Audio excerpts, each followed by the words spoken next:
Hello, everyone, and welcome to an episode of the Dairy Signal where we bring fresh topics, ideas here to your listening ears or at your fingertips, depending on how you take in today's content. If you're able to watch live, I encourage you to engage in today's discussion. Ask your questions as we do, as we bring to you every Tuesday and Thursday. We bring you experts in their own field, in their own right, but it's your chance to connect directly with them. And today is no different. I promise you that. Before we go into today's discussion and dialogue, I want to remind you that there's a lot of great things coming up or coming down the pike, if you will, for professional dairy producers.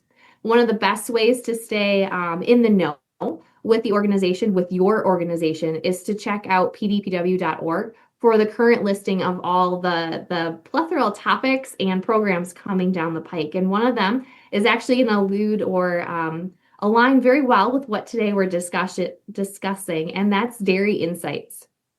A lot of fresh topics coming down as far as trends and things like that. But for today's particular topic, I apologize, wrong program, is Dairy Managers Institute. That one's coming down in December. Will actually be in northeastern Wisconsin, executed in Green Bay. But one of our key trainers for Pillar 2 actually is joining us here today, and that's Michael Hoffman. We're really excited joining us in here in today's discussion. So Michael, he's founder, owner with Igniting Performance down in Dallas. So we're excited to have you joining us here. But just to key in again, the concept of mastering the art of coaching. Let's dive in. People, connection. It goes way beyond the hi. How are you? So let's go into the hi. How are you today? Well, we'll start with the hi, how are you? That's always a good place to start. Your startings are actually pretty important. It is a very important step. You can't skip the step of hi, how are you? Yes, knowing how your team is, how people are, is a key element. Very true. I think most people, when they think about conversations, it's one of the things that drives us nuts the most, as far as having to have a purposeful conversation, whatever it is, whether it's positive or improvement. Having a purposeful conversation always makes us sweat. And that one question: how do you start? How do you start with a hi? How are you? I mean, what do we do, especially when I've been sweating over this for so long, and now we actually have to have it, and I have just out of my mouth if I'm not ready. So yeah, hi, how are you is really good. And I'm doing great today, Cassie. So good on you. I feel, as I look into this, you are framed so nicely. I'm a giant talking head. For all of you looking, just picture a giant head in the screen, and you'll get the Halloween vision, which I places. How was your Halloween? Hoffmanism, a really good module, this wonderful talking head that helps us give that art of coaching of how do we go beyond the hi, how are you? How do we get the meat and potatoes? It's just like you. It's just, let's dive into the meat and the potatoes. Let's get to why we're here. Let me plant this seed, and that is, you are correct. There is a reason why we're having a conversation. There's a reason why coaching is really important. And when the smoke clears, did we get what we accomplished? Did we get what my purpose was for having the conversation? Did you get everything you need for moving forward, or for wherever the conversation leads us? So there are things that are flying around that when it happens, when the conversation happens, we know if we were successful or not. And that's a great place to start, is what are we trying to accomplish with our conversation? And we talk about this a lot on the Dairy Signal in one form or another, because that's really the area of expertise of conversations and the art of people, is the needs of an interaction. And the needs of an interaction, if we want to get to the meat potatoes, is what are we trying to accomplish and how do we get there? And from the beginning, we want to be aware there's two things. There's people needs, and there's practical needs. Did we accomplish what we wanted? Did we cover all the steps? Did the people get what they needed and how they needed it? Those two sets of skills are tremendously important. So diving into the meat and potatoes, the long answer for that big setup was, when it's time to dive into the meat and potatoes. There's a, and I'm not making flippant of that. It's really true. I was doing sales training out in New Jersey once, and I was a national trainer for a company called American Remodeling for a long time. And so we covered the gamut across the country, a little internationally. And I loved the question somebody asked me one time. Michael, opening is one of the steps. So Mhm. one of the steps is how do we make sure we open properly and that we get everything on the table that we get by. There's goals to accomplish in the hi, how are you? And he Mhm. goes, is it different in California, which is where I lived, than it is in New Jersey?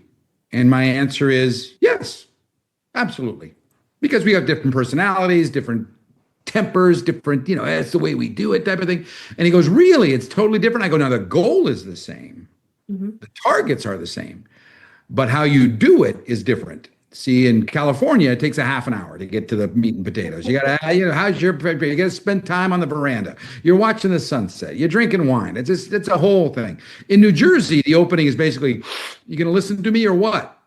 That's, you don't skip it, but you still got to do it. You know what I mean? Well summarized. Yeah. Well So the way you summarized. jump into the meat potatoes is when you're ready to jump into the meat potatoes. Um, yeah. So accomplishing goals.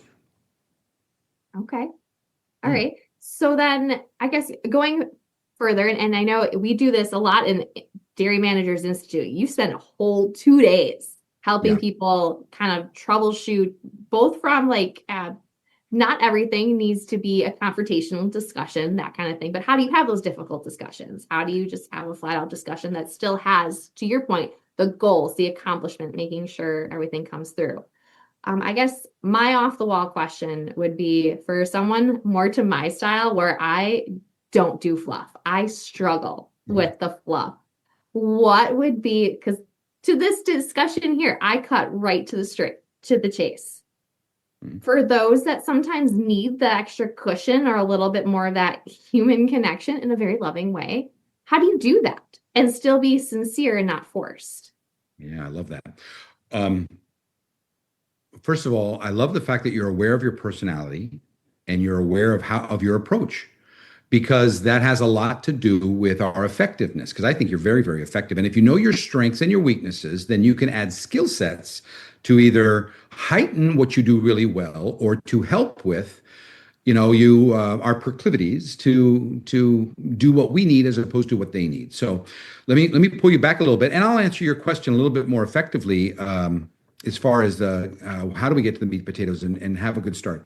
There are 5 steps. You might have heard this before if you've listened to us on the Dairy Signal when I talk about meat, because in meeting the practical needs, there are 5 steps in any conversation. Well, what conversations do we have, Mike? Well, we cover this in the class in December, the institute, where there is a management cycle. So think about all the different types of conversations you have with somebody in the year or in this season of relationship. There are conversations where we have setting expectation me type of conversations. Nobody's in trouble. We're starting a new project, or maybe they're taking on a new position, or they're doing something new, or we're trying to implement something. There's a let's get on the same page type of conversations. Something to Mhm. accomplish, very important. Then there's a type of conversations that are along the way where we might have check-ins where the project has started and they're milestone conversations. It's like, how are you doing? Do you need any help? Those types of conversations that are are you getting what you need? Is there anything we need to adjust? Then there's those conversations where we may be off, where we're off the target and we want to get on target again. Nobody's being fired, but we definitely have to address this. So it's facilitation for improved performance type of conversations where we've got to get things on the table, we got to work it through. And then there's this type of conversations at the end of a project where let's go over it. What did we learn? What are we taking forward? What are we adjusting? What are we doing? So if you think about a circle of engagement, in the middle of all of that are your opportunities on a regular basis to coach and to mentor and to give feedback. So all these different types of conversations. Here's some good news. All those conversations have the same template. And the practical side, the template side is very simple. We start a conversation. Hi, how are you? We start to get the meat and potatoes on the table with let's talk about what the issues why are we here? What are the issues? What are the facts? What are the figures? What are the concerns? And then once all of that is on the table, we can discuss that a little bit. Then we're going to talk about what are we going to do about it? So if nobody's in trouble, we're just setting it up. It's here's where we're going. This is what we're starting. What do you need to be successful? Let's come up with a plan. I want you feeling strong when we leave. And then before we leave, the fourth step is make sure we're on the same page. Don't skip anything. Make sure we're all bought in. There's no fog. A lot of people skip that step. And then the last one is let's end on a high note. Let's leave. Even if we had a tough conversation and we really had to work through some stuff. And yes, I got to hold you to the fire. And yes, I think you can do it. This was a great plan. We came up with a plan. Nobody's being let go. We just got to work it through. Even those conversations can end on a high note. So think about that. Think about that sequence. We start off strong. We get everything on the table. We work through the issues, and then we come up with a plan. We make sure everybody's on the same page, and then we end strong. No matter what conversation you have in this year of connection, if I had that template in the back of my head, I can have any conversation that you need when you need me to help coach, think things through, get you ready, feeling strong and confident, coming back from the death zone, whatever we're talking about. I have a template in my head that helps me be very, very effective for you. So that's sort of those conversations. Now in there, you touched on a few things that there are processes for each step. So the hi, how are you is a step, even though we were joking about it a little bit, but it is a step. And here's how you know to move forward. A long way to get to the answer to your question. It's a very good question, which is when do I get to the meat and potatoes? The goal of any step, when you know what the goal is in each of these 5 steps, that's what tells you to move on. So it's not about time. How long should my opening be? Well, when you accomplish the goal. Well, what's the goal? Set expectations. Make sure we're all here thinking the same thing, and make a personal connection before we get started. So and here's the reason why that's a critical step. Sometimes if we jump too fast into the meat and potatoes and the issues and concerns, they don't know what we're talking about. We do, because we've been prepping it and sweating over it for half an hour, waiting for this conversation. I'm really nervous. And so we sit down and we go, I'm so glad you're here. This thing's been on fire forever, and we need to talk. What are we going to do? And they're like, I don't know. What the heck are we talking about?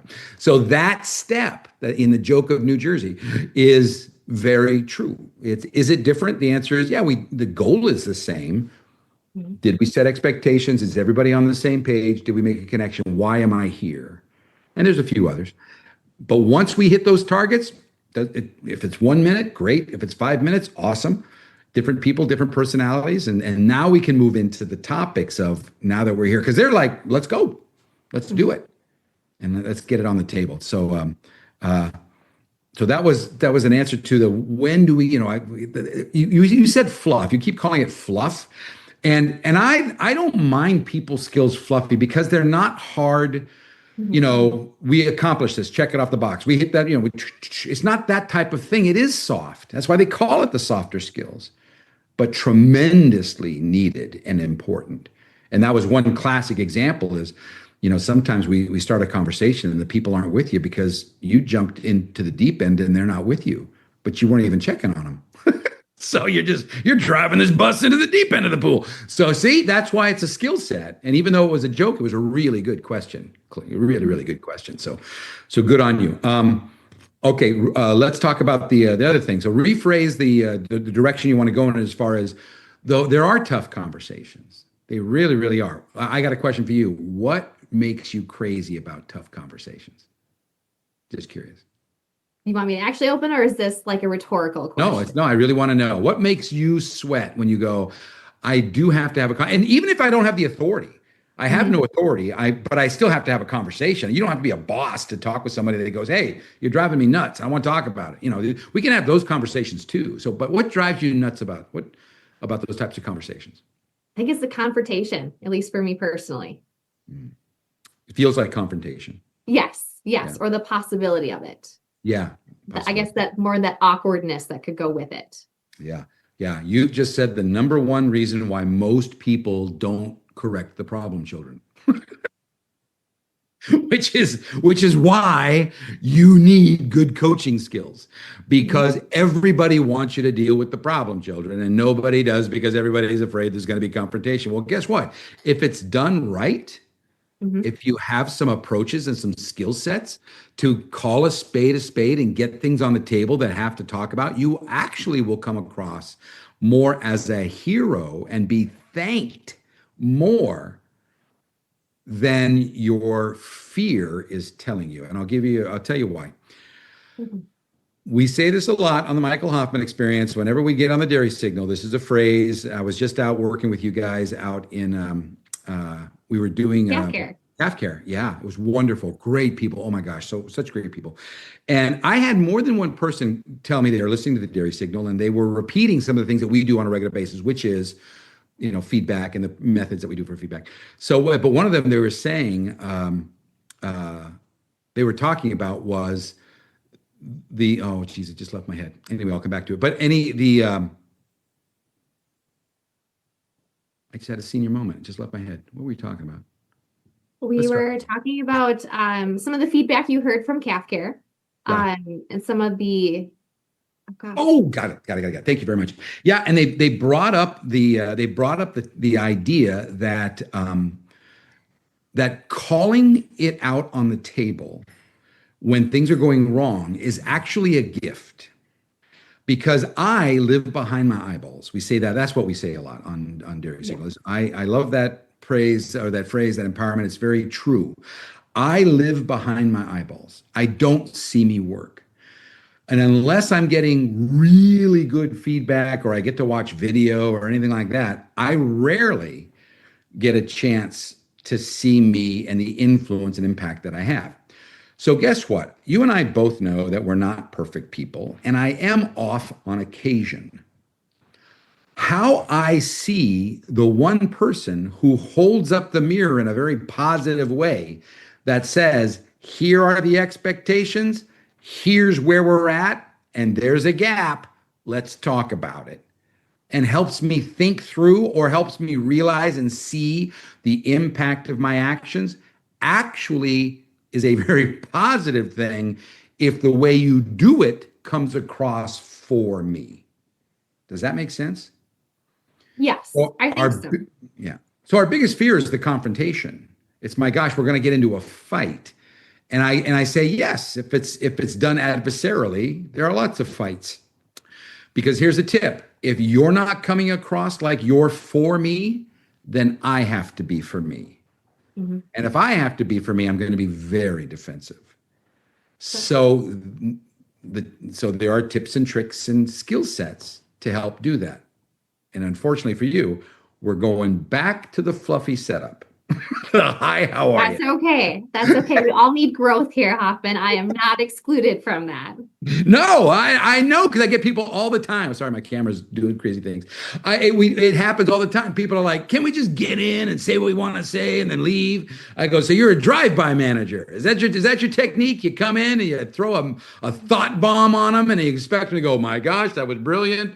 I am now changed forever.'" Yeah. That's what we feel because we don't really want to have a conversation because I'm stressing about it.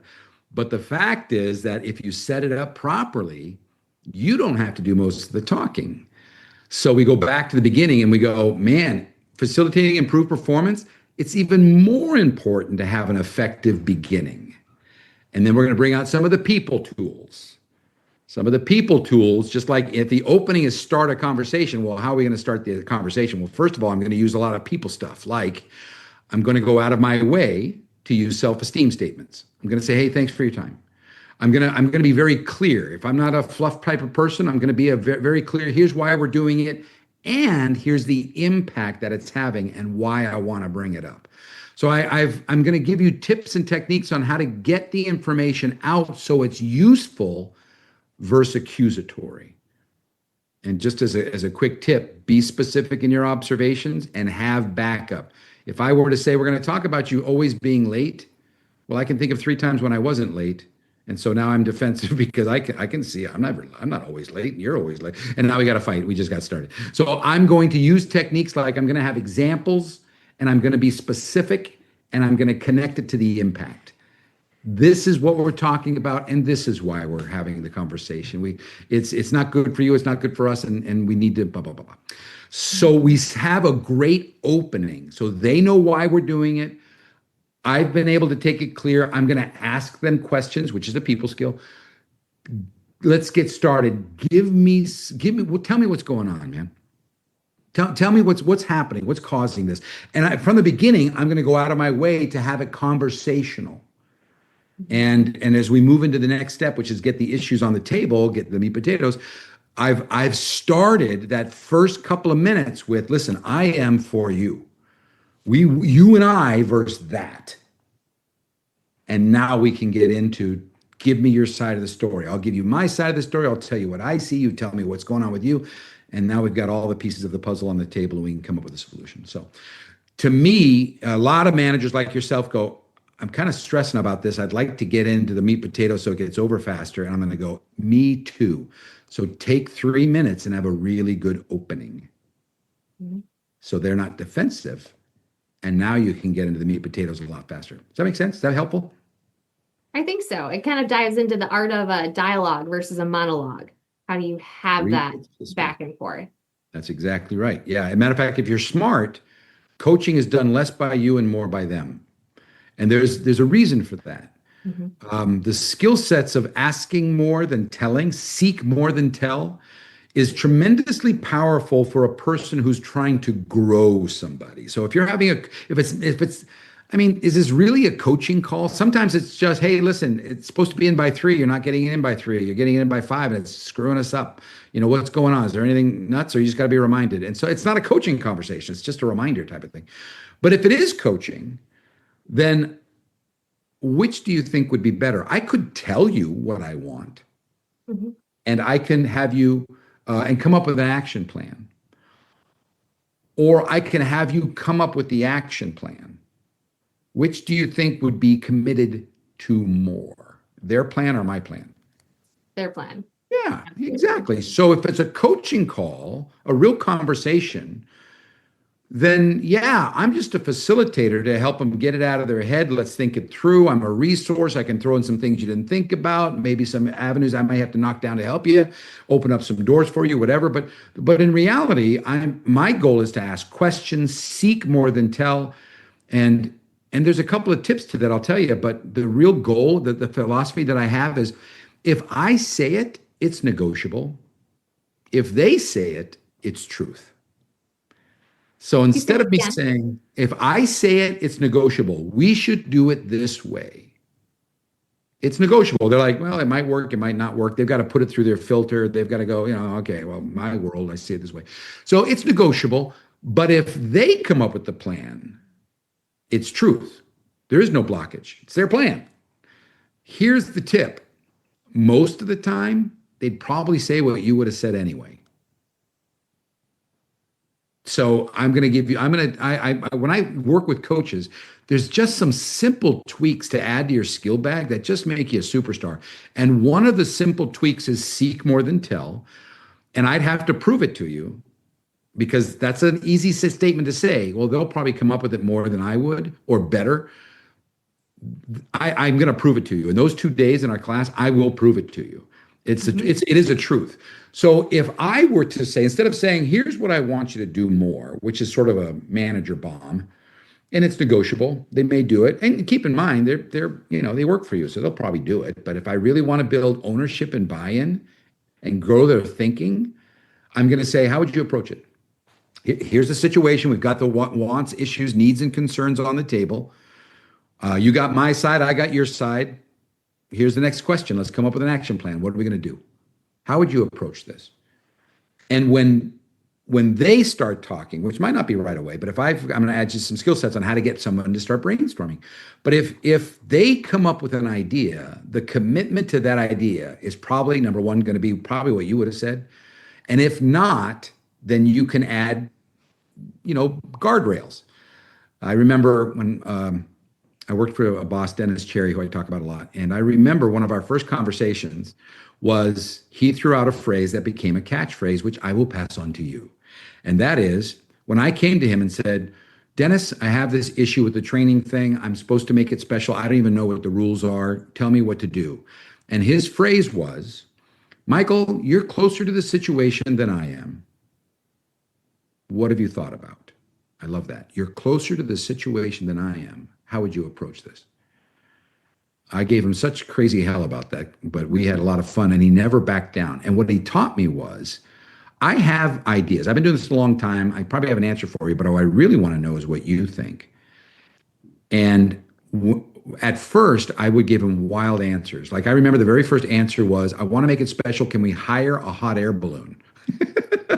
I wanted to bring in, I mean, I was spending money like crazy. I didn't know what the boundaries were. And he listened to me. He wrote down all my ideas. And actually one or two were quite usable. And then we could go back to the ones that I brought up that were like, ooh. Well, he would say things like, okay, well, let me tell you what the budget is. So it's not like a full-blown, whatever you say we have to go with.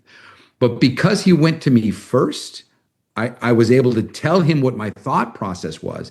And if anything, he encouraged me in things. I love the fact you're getting out of the box. That is a really creative idea. I wish we had more money. We don't. But let me tell you what the boundaries are. And is there anything we can come that would be a wow experience like that, but we don't have to rent a $15,000 hot air balloon. And what he taught me was, I actually know a lot of things. So instead of giving me the answers when he came to me first, he taught me that I actually had a handle on this. And over time, I got what he was doing. He was training me. He was growing me. But the first thing he had to do was say, you're closer than I am. What do you think? And if I was off, he would help. But if I was on, he'd go, even if he didn't agree, that's the secret. Even if he went, that's doomed. Been doing this a long time, Hoffman. Good luck on you. It's not gonna work. But he chose to let me learn. So he would say things like, let's give it a shot. Let's see what happens. Because he knew it was a safe fail forward. It was just different mindsets. So that philosophy of seek more than tell. There's a little graph that I'm just kind of showing with my hands for those of you who are listening. And the left side that goes up and down is involvement. And the bottom graph is commitment. And as you gain more involvement, the higher the commitment to the plan, because it's their plan. It's kind of simple. It's not that they don't have any commitment if you just tell them what to do. They do.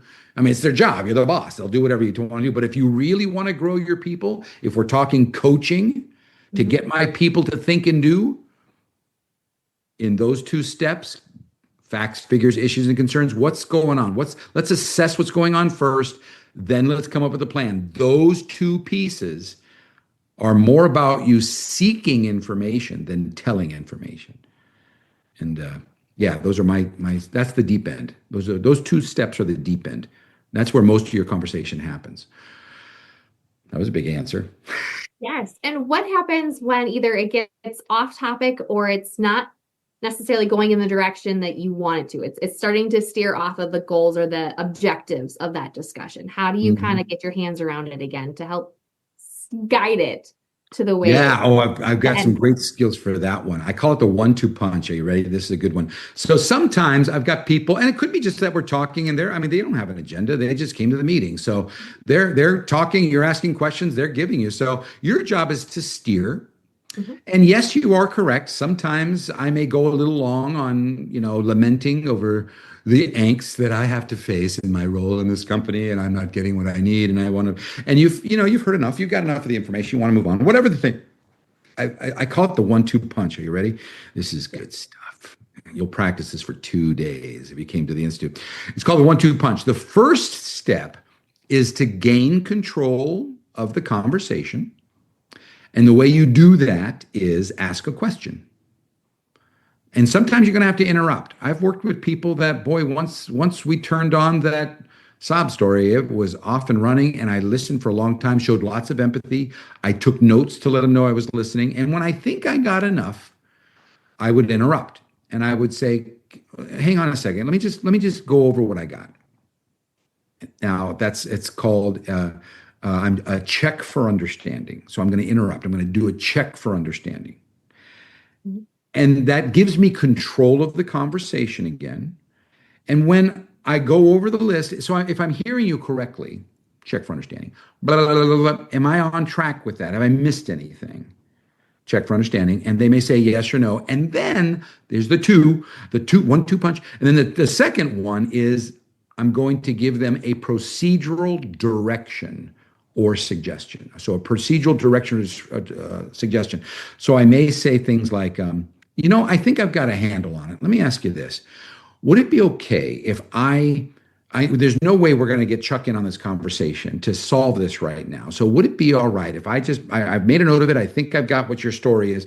After this, let's see if maybe you and I and Chuck or whatever the situation is can get together and solve this. But can I make a suggestion? There are some things that we need to finish talking about. And I would love to get back to the main issue, which was your tardiness and what's keeping you from making the meetings because you're such a big part of the team. So let's get back to that. And that's how you steer a direction is find an opportunity to control, do a check for understanding, redirect back to where you need to go. Procedural suggestion or direction. Does that help? It does. Very much. It sounds so simple, doesn't it? It does. And then we do it. And then so you how do do it. How do you keep the wheels from falling off, regardless if this is your first maybe intentional discussion or more of awareness behind it, or this is your 1,000th? How do you keep it together? I think preparation is really key for important discussions. Keep in mind that when you get good at coaching conversations using templates for the people in the practical side, you don't even have to run the conversation. People can pull you aside and go, I have this issue. And then you can go to what you know is the goal to start a conversation. So they may have started the conversation, but before we get into the issue, have them back up a little bit. Tell me the situation. Tell me what's going on. Give me some background. So there's some goals. So even though you didn't start the conversation, when you have the template, you know what the goals of each section are. Get the topic on the table. Make sure I know what you're really looking for before we get into the issues. So I'm going to accomplish that. Then I'm going to say, okay, give me the facts, figures, issues, and concerns. Let's assess it. Now tell me what have you thought about so far? And then we're going to come up with an action plan before we leave. Is that everything you need? Make sure we're on the same page. Did this help? End on a high note. Hey, thanks for pulling me aside. You're the best, blah, blah, blah. So even if you're not running the conversation or started the conversation, you can always use the template to participate in the conversation and make sure it's effective. To keep from going off the rails, it just emphasizes that the more prep you do, the better. So this template on both sides I use a discussion planner, which you'll get at the Institute, by the way, if you come. And the discussion planner is basically all 5 steps that I write out on a piece of paper. And I do as much prep as I possibly can for important conversations, especially ones I know might be emotional. So I'm going to write out in the start a conversation phase, what is the goal? And I'm going to state, this is the purpose. This is why it's important. I'm going to write it out on the sheet. So I have it in front of me so my emotions don't take over and I forget what I say. I'm going to have a plan in front of me. So to answer your question, prep really helps. And I'm going to give you one little personal tip, and that is don't be afraid to ask for help. You're having a conversation with humans. I've had things get emotional and run off the rails. Somebody gets over emotional and they it's just their way. They're very tender people. I know, because I used to be one of those. And they need breaks, or maybe you're sucking when we haven't even got started yet and you're freaking out as much as I am, and all of a sudden it's emotional. I can ask for help. It's like, look, I know this is a hard topic. What do you need? It's important. We have to finish it. There's a lot to discuss. So tell me what you need. Let's do this together. Remember, one of the back things is I am for you. If I'm for you, then you don't have to be for you. But that doesn't mean that we stop just because you want to stop. We have to address this because this behavior can't continue. So, yeah, there's lots of reasons why conversations get tough. So prep, ask for help, And the other tip is your people skills, the fluffy stuff. This is where the rubber meets the road. It's not that you don't have goals or directions. It's this has nothing to do with our conversation, with the points of the conversation. This has everything to do with your emotions. Whether it's really positive, and I got to get you back on track, because we could rejoice about this all day, but let's finish the conversation. Or we're about to have a meltdown. So it's the people skills that respond to those things. And there's a list of them. So we're going to get good at it. Self-esteem. And what I mean by self-esteem is addressing them as a human, letting them know I am for you. That's created. So there's some tips around that. Your listening skills are the greatest things you can develop as a human. There's lots of ways of doing that. Do I hear the person and what they're saying? So not just what their words are, but also what the person is trying to get at. So I want to show them, and that, believe it or not, that diffuses situations a lot faster than you think. Involvement questions. So there's a bag of people skills that as a coach, you want to get better and better and better at. People skills are just as important as the practical, especially when it derails. How's that? Very true. You want a specific on the derailing thing? Would that help? I think I understood it, but okay. Fire at me. I'd be curious what kind of more specs you got to share today. Well, here's one that most people don't think about when we talk about listening. And when I talk about listening to the words and the person, psychologists go to school for years to learn how to do this. It's called validation. Validation does not mean I agree with you. Empathy is a good way to validate. Empathy is I don't necessarily feel the same way you do, but I appreciate it. I acknowledge where you're at.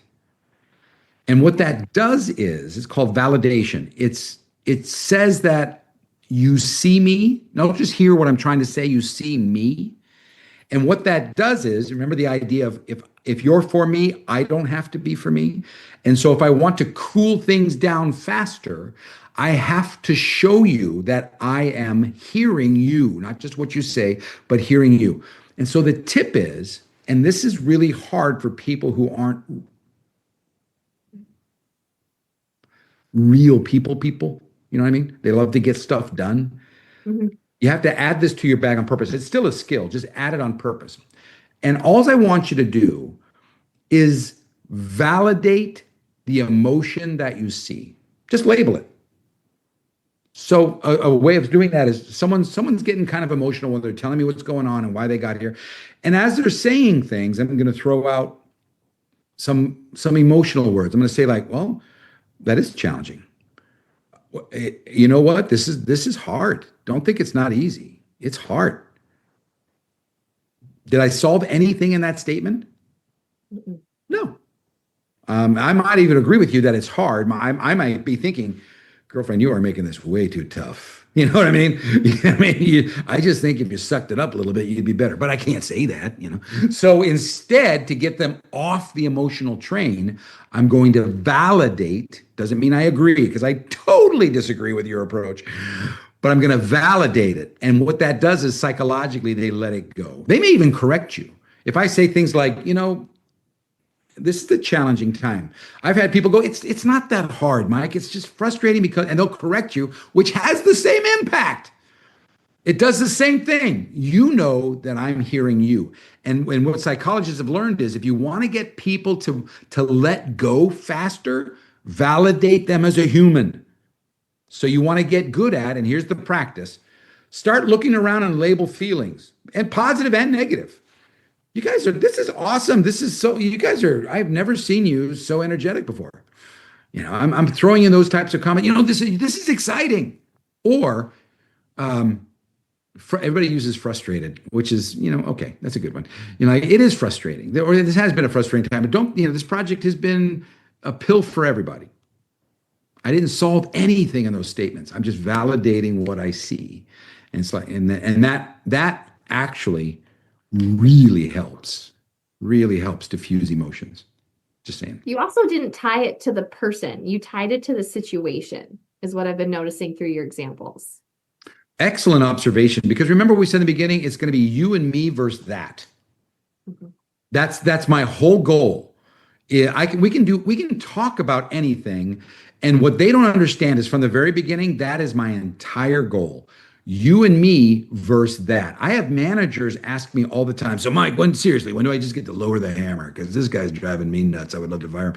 And the answer is we let go people all the time. Sometimes it's not a good fit. It's okay to let somebody go. Here's the big test. Was it a surprise? Mm. Did you have enough conversations? Did you give them the coaching they deserved because they stepped up to your inquiry for this position? They gave up all other options to be with you. They spent their precious time at this farm. They're working with you as a team. They've been trying. And before you let me go, are you going to honor that by giving me every opportunity to be successful? Sometimes it's very justified. Not a good fit. Didn't know until now. God bless. Give me a hug. I can't wait for you to be successful in life. But you know you're doing it right when they're like, it's just as obvious to me as it is to you. And I give you a big hug, we gave it a shot. We gave it a run, didn't we? So that's the big tip is it a surprise? And that's how you know your coaching is quite well. So all coaching is about hope. A coaching conversation is different than a I'm letting you go conversation. Yes. So every time letting you go is not on the table, you're coaching. Okay. You're finding out what's going on. We're coming up with an action plan. You're getting him set up for success and you're sending him back out. Or we're coming back again after we gave it a good shot. Tell me what worked and what didn't work. Let's do the things that are working. Let's change the things that aren't. Come up with an action plan and send them back out again. So until that ends, we're coaching. And coaching is always about hope. I love that. I think that is like the perfect way. I'm not cutting you off, I promise. But I think that's like the perfect way to summarize not only this discussion, but a lot of the work that you'll be doing with the group and the tier 2 class at Dairy Managers Institute. So other than doing a beautiful shameless plug for December 16th and 17th that I hope Please folks come. are It's fantastic. getting that subtle undertone for, as we wrap up today's discussion, as they walk into the rest of their week and maybe even next week, what do you want them to walk away with today? Hopefully they remember like everything. But what would be that one sentiment that you want them to walk away with today? Well, it's like every time we talk, one of the biggest goals in all these people skill type stuff is we have such great influence on the people that we spend time with every single day. And the fact that you're even thinking about the topic of coaching means that I want to be effective in helping people be successful. I have met very few people in my life that want to fail. Most people want to be part of something larger. And that should motivate you to continue to add skills to your bag of influence. So when you walk into a situation, your mind is reaching into specific actions as opposed to I'm at the mercy of wherever this tornado is taking us. And that's why you invest in anything, including the Institute, another shameless plug. Please come because it's several days of adding specific skill sets. Mm-hmm. So I want you to leave knowing that we say things and do things on purpose if you're a real person of influence. And today needs you more than ever before. So continue your good work. I love that. Thank you. Thank you, Michael. Thank you for joining us today, leaving your little nuggets of wisdom in all the right ways. I truly appreciate that. And the biggest walkway for me was really that the coaching is about hope. I think that's the one way, beautiful to package it up with a beautiful bow. So folks that were taking in today's episode or today, tomorrow, whenever you have the chance to tune into this, thank you. Thank you for making the Dairy Signal what it is and what's it grown to be. For future and further out topics and programs coming down the pike in the world of professional dairy producers, check us out on our website, see what's coming down for you, what it means to you. But also remember, this is your organization and you own it by attending, by sharing your ideas, and also letting us know if it's hitting the mark, if it's still filling your cup and filling your team. So when it's not, or when there's new topics that arise that you want us on top of, do not be shy. Please reach out and let us serve you. But without further ado, everybody, thank you for tuning in to the Dairy Signal, another episode, and hopefully you join us back next week. And even, wow, let's reframe this week. Today is Tuesday. Hopefully you join us back on Thursday for another great discussion. Thank you, everybody.